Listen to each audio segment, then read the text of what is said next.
అందరి వేదిక పైన ఉన్న వాళ్ళకి నమస్కారం, వేదిక కింద ఉన్న వాళ్ళకు విద్యార్థులకు అభినందనలు, హెడ్ మాస్టర్స్కు, పేరెంట్స్కి అందరికీ నా నమస్కారం. అయితే ఇప్పుడు రవీందర్ గారు చెప్పిన విషయం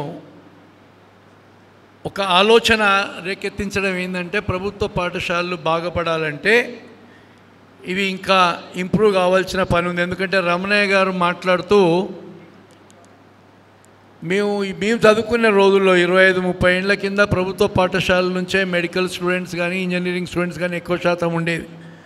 ఐఏఎస్ ఐఎఫ్ఎస్సి కోర్సెస్లలో యూపీఎస్సి అందరు కూడా ఉండేది. రమణయ్య గారు ఇంకా పాతకాలంలో ఉండి ప్రభుత్వ పాఠశాలలో చాలా వస్తున్నారు అన్నారు. రవీందర్ గారు నా పక్క కూర్చొని ఇప్పుడు ఆ స్టాటిస్టిక్స్ లేవు, వారు మాట్లాడిన దాంట్లో వారు చెప్పిండ్రు ఇప్పుడు 1-2% ఉంటున్నారు ప్రభుత్వ పాఠశాల నుంచి. ఎక్కువ మంది ప్రైవేటు పాఠశాలలో చదువుకున్న వాళ్ళు, కార్పొరేట్ కాలేజీలో చదువుకున్న వాళ్ళు ఉన్నారు.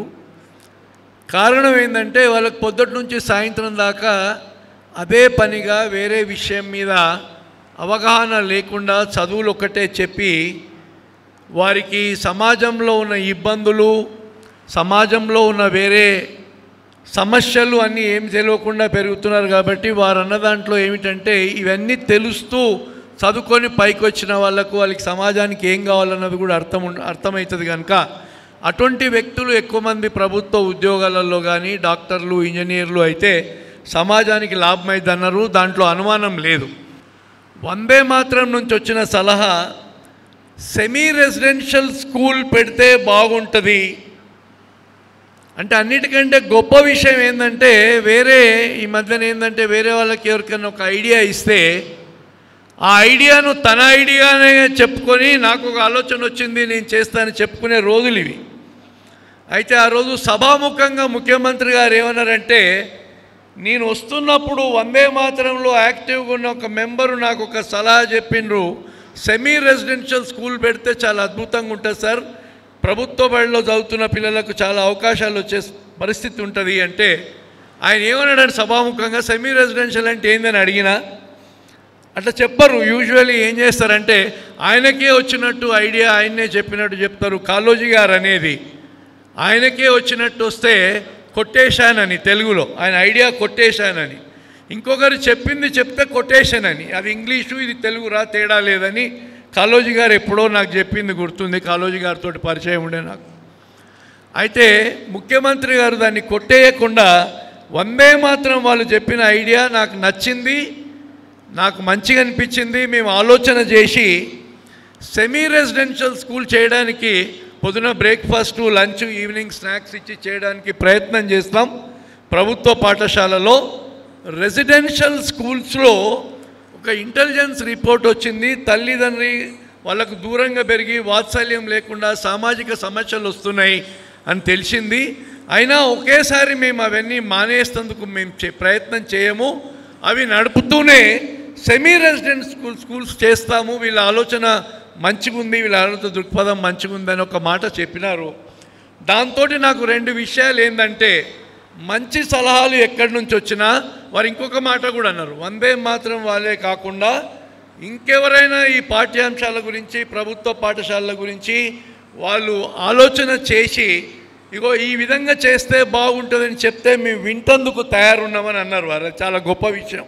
ప్రజాస్వామ్యబద్ధంగా నడవాలి అంటే నలుగురికి వచ్చిన ఆలోచనలు విని దాంట్లో మంచిగా అనిపిస్తే చేసేది చాలా ముఖ్యమైనది. కనుక ఈ మధ్యకాలంలో మీకు విద్యతో అనుభవం, ఇప్పుడు మళ్ళీ రవీందర్ గారు మాట్లాడుతూ 3 విద్యా వ్యవస్థతో డైరెక్ట్గా ఉన్న లీడర్, యూనియన్ లీడర్లు కానీ హెడ్ మాస్టర్ లీడర్ కానీ మళ్ళీ వాళ్ళకి చెప్పడం ఎందుకంటే, మీరందరూ కూడా ప్రభుత్వంపై ఒక మీ ఆలోచనను పెట్టి ప్రభుత్వానికి చెప్పి ఇట్లా చేస్తే ప్రభుత్వ బడులో ఇంప్రూవ్ అవుతాయని చెప్పడానికి వారు మళ్ళీ వాళ్ళ పేర్లు కూడా తీసుకొని చెప్పినారు. గౌడ్ గారు, మల్లికార్జున్ గారు, వాళ్ళు ఎట్లా వారు మాట్లాడినారు కాబట్టి గురుమూర్తి గారు వాళ్ళు మాట్లాడినారు కాబట్టి వారు చేస్తారు.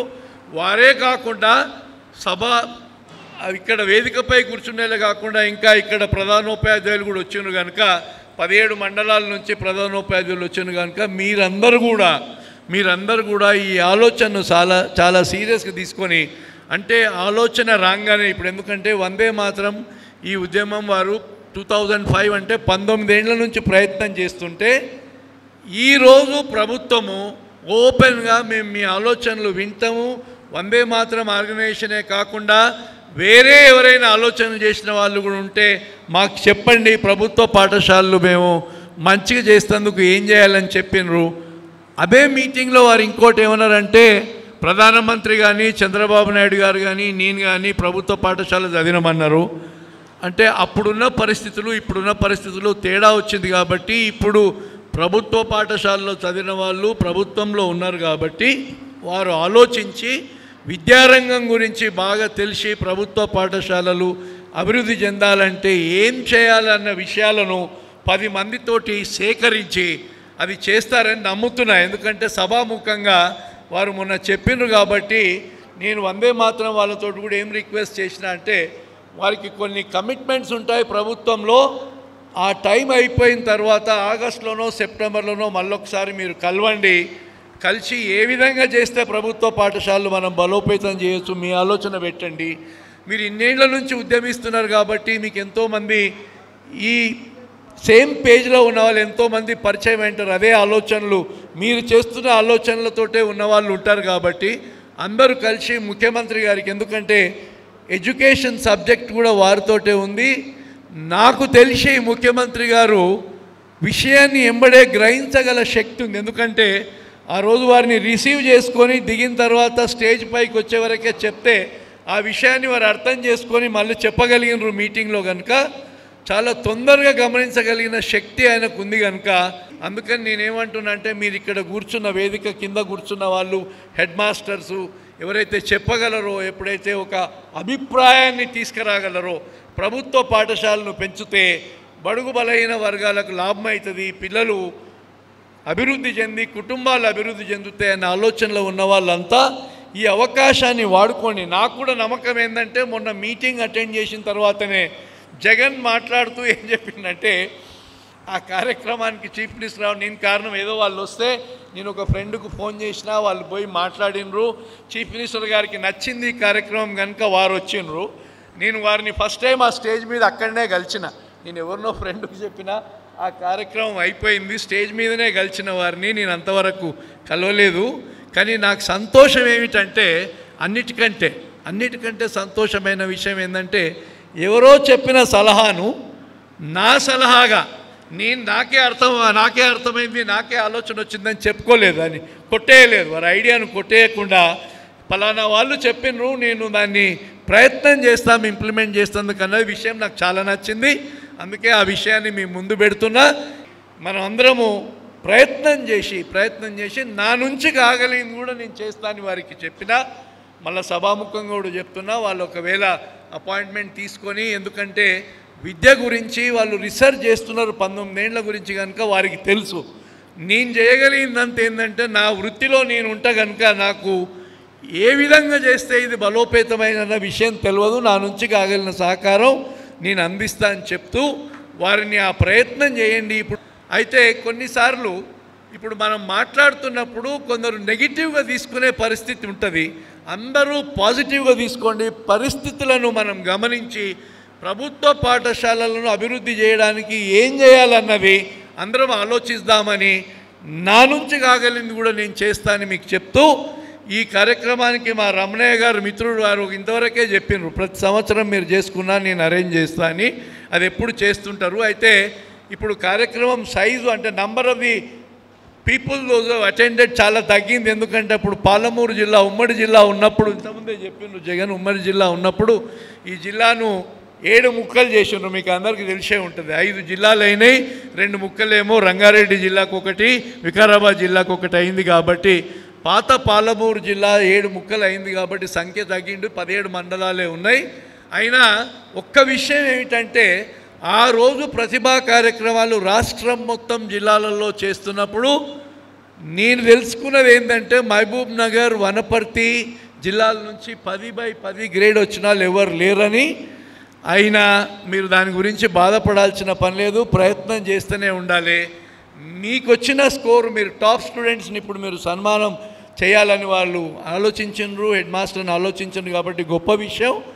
అందరూ 10/10 వచ్చిన వాళ్ళే జీవితంలో సెటిల్ అయిన వాళ్ళే ఉండరు.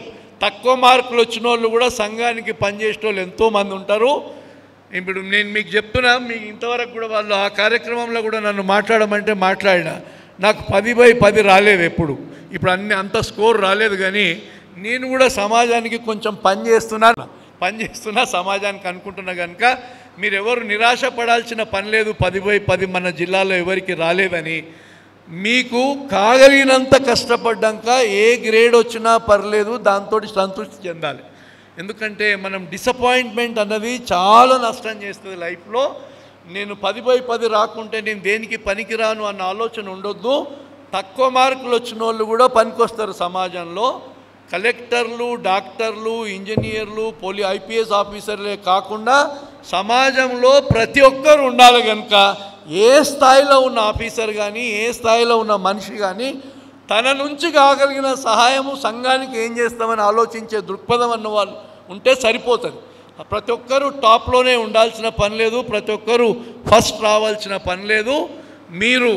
మీరు తెచ్చిన స్కోరు చాలా అభినందనీయం. ఎందుకంటే మీరున్న పరిస్థితుల్లో ప్రభుత్వ పాఠశాలలో చదువుతూ మీ పేరెంట్స్ మిమ్మల్ని చదివిస్తేందుకు కూర్చునే అవకాశం ఉండదు. ఎందుకంటే మొదటి తరం విద్యార్థులని ఇప్పుడే జగన్ అన్నాడు. చాలామంది మొదటి తరం చదువుకున్న వాళ్ళు ఉంటారు కాబట్టి అగ్రికల్చర్ లేబరర్స్ పిల్లలు, బీద పరిస్థితుల్లో ఉన్నారు. వాళ్ళు పని చేస్తే ఏదో అంటారు కదా, రెక్కాడితే కానీ డొక్కాడదు అని. అటువంటి పరిస్థితిలో ఉన్నవాళ్ళు ఇంత మార్కులు తెచ్చి మీరు సన్మాన గ్రహీతులు అవుతున్నారంటే చాలా సంతోషం. మీ స్కూల్స్ హెడ్ మాస్టర్స్కు, మిమ్మల్ని చదివించిన టీచర్సు, మీ తల్లిదండ్రులందరినీ అభినందిస్తూ నాకు ఈ అవకాశం ఇచ్చిన వందే మాత్రం వాళ్ళకు ధన్యవాదాలు తెలుపుతూ ముగిస్తున్నారు. Subscribe to our channel, click the bell icon and select